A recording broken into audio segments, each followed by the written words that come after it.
My name is Laura Jean, and tonight I'm going to discuss raising chickens. Is it profitable? Ways you can save on the grain bill.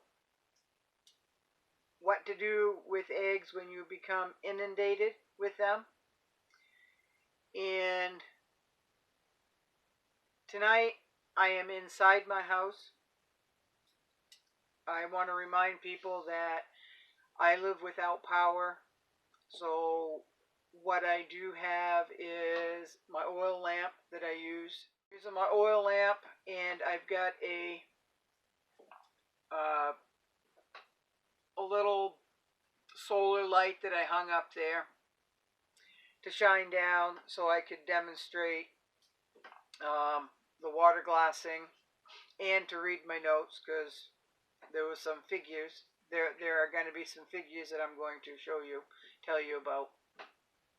I am here to talk about the cost of raising chickens, and I put my chicken shirt on just for this video. 5 years ago, I bought 13 New Hampshire red chickens, and I ordered from Murray McMurray. I ordered 12 hens and 1 rooster, and that's what I got. Back 5 years ago, when I first got back into chickens, a 50-pound bag of grain here in Maine, where I buy my grain, for a 50-pound bag cost me $12.99. Today's prices, 2021, a 50-pound bag of the same feed costs $17.99. So for the past 5 years, the same bag of feed has gone up $1 every year. So 5 years ago, to feed 13 chickens, I've got my notes here, it cost me 93 cents a day. Today, it costs me $1.28 a day. 5 years ago, it cost me $28 a month to feed my chickens. Today, it costs me $1.38 a month to feed my chickens. 5 years ago, it cost me about $338 a year. 2021 cost me $467 a year. Now that's a difference in 5 years. That's a difference of $129 a year for the increase in price in the grain. So that is to be expected, I suppose. $1 a year, that's $5 a bag over 5 years.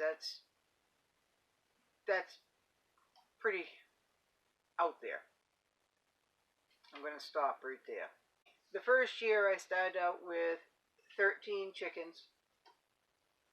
Then I added guinea fowl, and then Muscovies, and then turkeys, and some geese. My flock has grown. I believe in free range. They do have coops they can go into at night, but if you raise guinea, you know that they don't always want to go in the coop at night. And if you own Muscovies and you have water, like I have a bog, and they do not like to come in. Half of them do. Half of them will stay out in the bog, and the other half will come in to roost in the coops at night. So when the ice starts forming on the bog, I lose birds to predators. Right now it's fox, and the owls like to get The guinea that do not want to come in at night. They prefer to roost in a tree. Given all that, I raise my birds to, I buy them once, I buy a breed once, and I like to keep on breeding them so I don't have to buy new birds every year. So my chicken lineage is 5 years old, and they, they reproduce, and then I have more breeders, and I have more meat, and I have more breeders, and I have more meat. So it's a nice cycle here. It's an active, it's a productive homestead. Currently, seems I have geese and guinea and ducks and chickens, and I have some birds. Currently, with the grain price of $17.99, my birds go through 200 pounds of grain every 18 days. That's 4 bags, 4 50-pound bags at $17.99. So the cost per day is $4.50 a day. That's $137 a month, about. And that, and the yearly total for the grain, for the birds I have now is $1,640. Now, I do not need all my birds.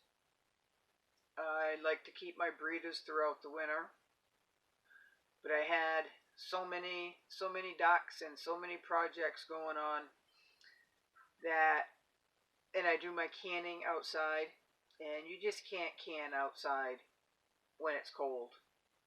I have done it before. No, I don't like doing that at all.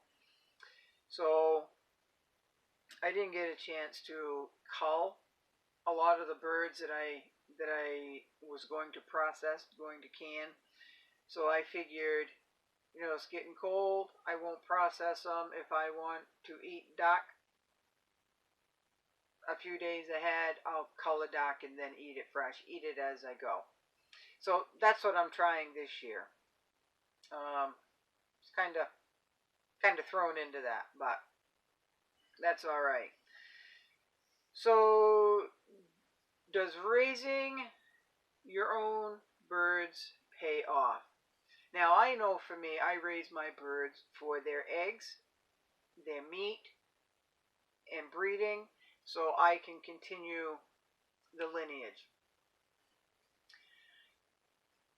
I personally, if I went to the store and bought $1,600 worth of meat or eggs, I couldn't eat that all.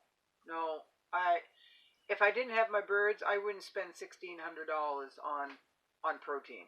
I know I wouldn't for me. So for me, it really doesn't pay off to go into the winter with so many birds. It doesn't pay off to have as many birds as I sometimes do. But if you raise Muscovies really like to hatch out eggs. You can get overrun with Muscovies very, very easily. I guess the best practice, if you want to limit your hatching, collect the eggs, but they often hide the nests, so it's pretty hard to do. They'll surprise you. They will surprise you, and they'll bring home anywhere from 4 to 20 ducklings, and you didn't know they were missing.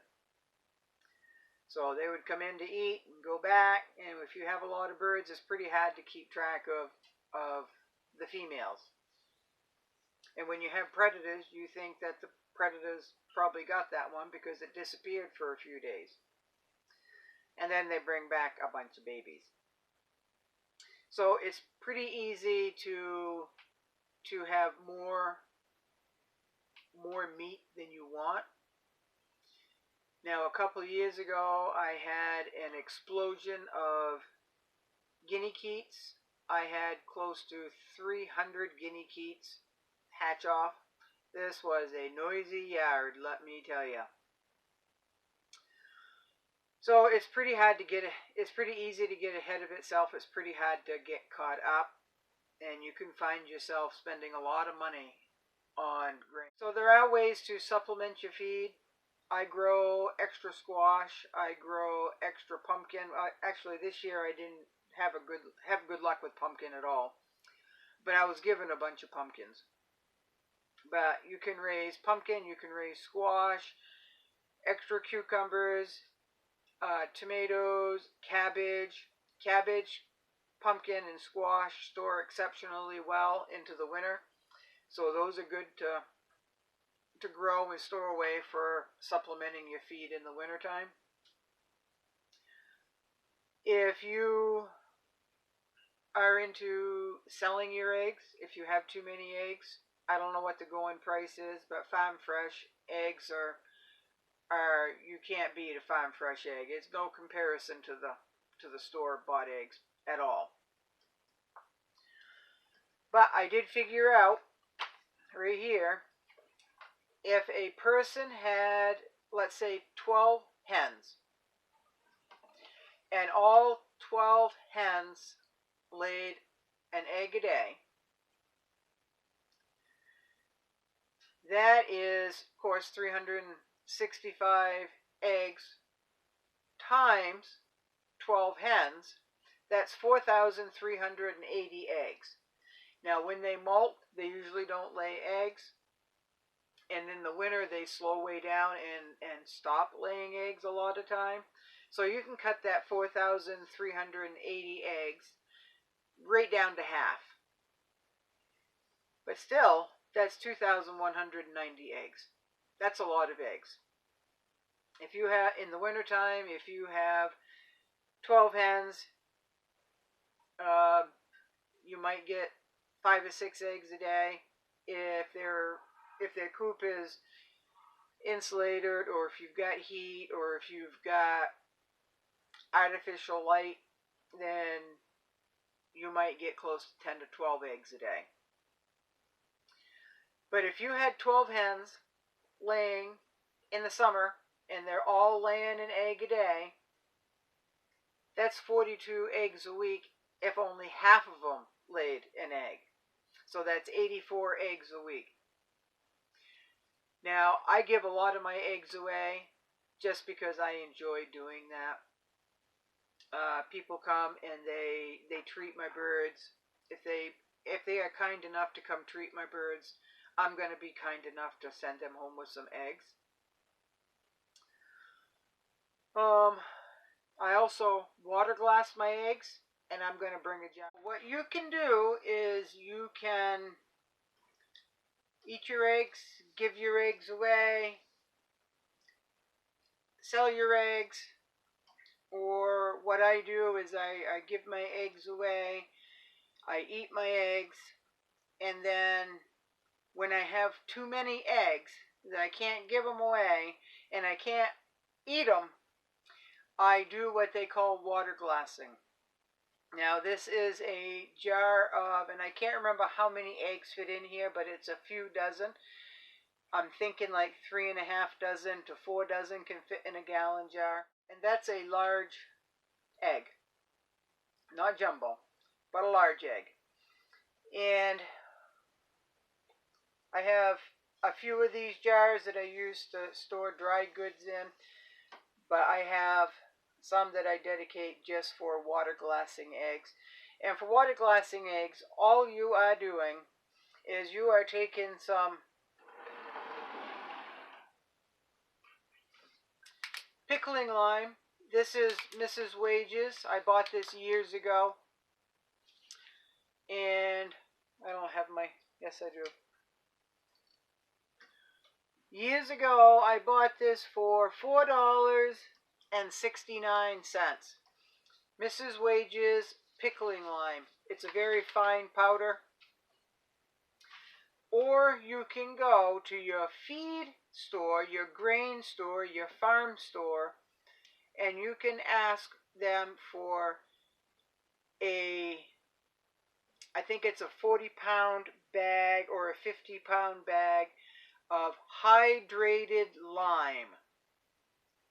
Hydrated lime and Mrs. Wage's pickling lime are the same exact thing. And I bought it equal to over a 5-gallon pail when I bought it at my local farm store. And I think it cost me like $8.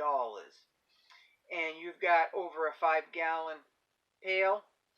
And this here, $4.69 for 1 pound. So you can do what you want.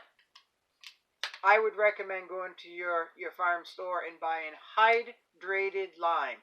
Hydrated lime. Not lawn lime, not garden lime, hydrated lime. And what you do with this, the ratio for water glassed eggs is 1 ounce by weight. And you're going to need yourself a scale, a digital scale. 1 ounce by weight of hydrated lime to 1 quart of well water or purified water. You do not want city water that has chlorine and fluoride and chemicals in it. No, you don't. You don't want that. You need well water, purified water, whatever you buy into the stores and the jugs there that you put in your batteries for solar. Some of you know what I'm talking about. So, well water, bottled water, 1 ounce of water, 1 ounce of hydrated lime, 1 quart of water. You stir it up really good, and as you can see,